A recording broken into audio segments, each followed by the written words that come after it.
Hello ladies and gentlemen, Starfield has been out for quite some time now, and after having played more than 160 hours, it is needless for me to say that I'm actually quite fond of the game. But no game is perfect, and after having played through most of the content the game has to offer, these are the 7 things that I would think are great additions or improvements to Starfield. Before I begin, I would like to say that all these ideas are subjective, so it's understandable that they won't suit everyone, but more choices usually never hurt. Feel free to use the comment section to talk about the ideas that I'm talking about, or feel free to put in new ideas that you think would be useful or cool. If you end up liking this video, consider giving it a like and subscribe to the channel as it helps me grow. Let's get started. Let's begin with Outposts, as this is seemingly the weakest system in the game currently, at least according to me. Outposts in Starfield are completely optional, meaning you can completely skip making one and it wouldn't at all negatively affect your game. However, creating an outpost doesn't really add any major positive effects either, as all the functions beside farming resources can already be found or built on your ship itself. Plus, the resources themselves are actually quite cheap. So essentially, all the resources you end up farming are more likely to be used to make the outpost itself bigger than anything else.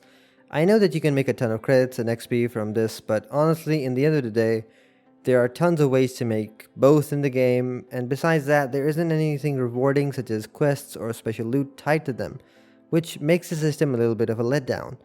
Based on my own playthrough, the system seems to have been built with outposts being simple in mind, so you can't really have anything too complex. Also, the fact that we can place turrets, I'm guessing outposts do come under attack, but I've never had to deal with any hostility. Moving over to outpost building as in the actual block placement system.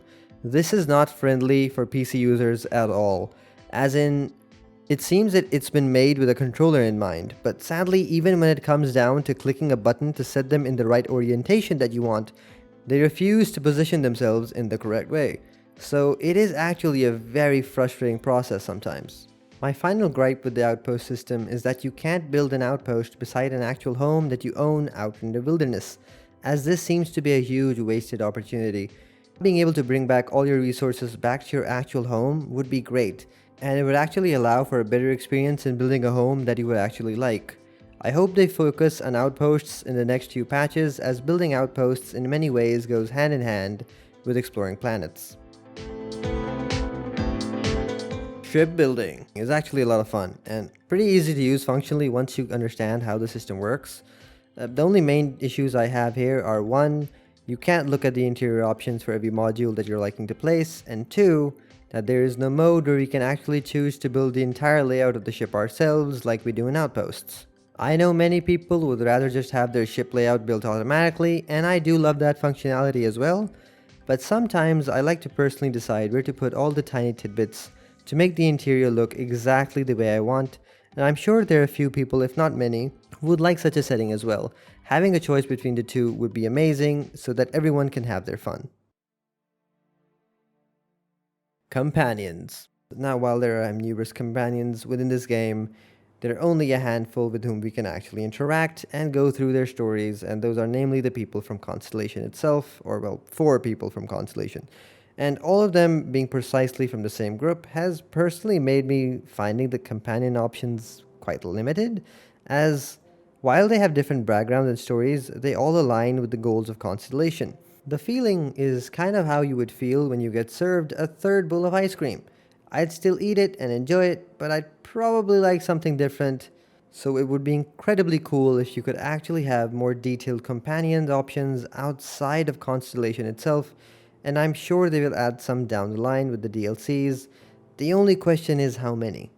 Also, while we're talking about companions, it would be very cool to have more robot companions as well, as Vasco, I mean, he's pretty cool and all, but he doesn't really have a fun quest line, and he does need some more details in his character. I feel like he is the most quiet companion of all in Constellation, and that kind of bummed me out because in my head I was thinking I'd be going with Vasco everywhere, and while I do tend to go with everywhere with Vasco, I end up finding out that other companions seem to pitch in a lot more than Vasco does.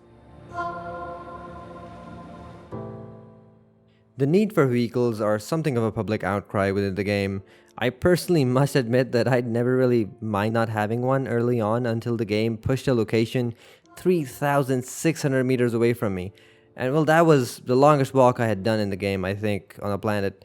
But honestly, I think vehicles would be very cool, but for the later stages in the game, when you've basically done all the basic quest lines. A lot of people reckon, myself included, that there will be a DLC that will include these vehicles because it just makes sense. But something tells me that it's not that simple of a task, and because that seems to be the only reason they wouldn't be included in the first place, right? So let's hope. Starfield with a survival mode would be very epic, as it could introduce mechanics like ship fuel, having your suit needing specific power-ups and resources to keep up those power-ups from depleting when entering certain climates, and the need of food, and many other features. I do remember Todd Howard talking about how they removed the ship fuel mechanic from the base game very close to launch, as they thought most people would end up finding it very annoying to gather resources every now and then when they want to use the grab drive. Now, personally, I like such features as it pushes people to drop down into planets or, explore places for resources they normally would never go to, and there's a chance that you get greeted by a random event that you normally wouldn't see anyway. Now, based on everything that I've seen in the game, there seem to have been a ton of survival mechanics in the game that they seem to have peeled off as the game got closer to launch, so the chances of it arriving are pretty decent. Now, survival mode would also tie very well into Outposts, as you would pretty much need a relatively constant supply of resources, and although I do think that it needs to release together when Outposts hopefully get updated and improved, I do think overall that this would make the game shine in a very good different light. And I do want to add a little tiny mini point to this, and that is the fact that food is way too heavy. It takes way too much inventory, and I think they need to cut it into half or something. Please, Bethesda. Please. It's great that we're getting city maps in the near future in Starfield, and it would be great if they could focus some attention on the galactic map as well. Namely, we need a map filter. Having to go to separately each and every single system to find resources that you need wastes a lot of time, and being able to know where your resources are is just so much better in the long run. At least it should have the function of showing systems that we have already explored in the filter system, so we don't have to go back into fighting those specific planets again. Starfield's loading screens are a very controversial topic, with many hating them for breaking immersion, with others not minding the fact that you can fast travel to almost every location that you wish. I actually kinda like the fast travel method because in the long run, you can really just jump into the action whenever you want. And I always knew that the game wasn't really gonna be a space simulation. Having said that though, there are a lot of loading screens in Starfield that could have been made better, such as when you travel using the NAT system, or use elevators, or use the grab drive. These are great situations to have a companion interaction in between, which just makes the game a lot more fluid and enjoyable. Sadly, I doubt they're gonna change the system anytime soon, if at all, so let's hope. With Bethesda claiming that they will support this game for the long run, let's hope that they can add some cool features to it down the line.